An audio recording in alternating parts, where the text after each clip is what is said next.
ذمہ داریاں نہیں جانتے تھے کہ لوگ بدل جائیں گے، اپنے بھی اور ہم خود بھی۔ ماں کی گود میں نیند آسان تھی کیونکہ اس وقت دنیا سے لڑنا نہیں تھا، صرف جینا تھا۔ آج نیند تو ہے مگر سکون نہیں، آج خواب تو ہیں مگر وقت نہیں۔ لیکن سنو، یہ ہار نہیں ہے، یہ زندگی ہے، اور زندگی کا حسن یہ ہے کہ جو ٹوٹا ہے وہی مضبوط بنا ہے۔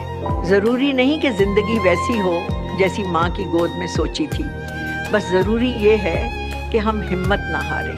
اسی لیے سر جھکا کر نہیں، سر اٹھا کر جیو، کیونکہ جو سفر ہم نے طے کیا ہے وہی ہماری پہچان ہے۔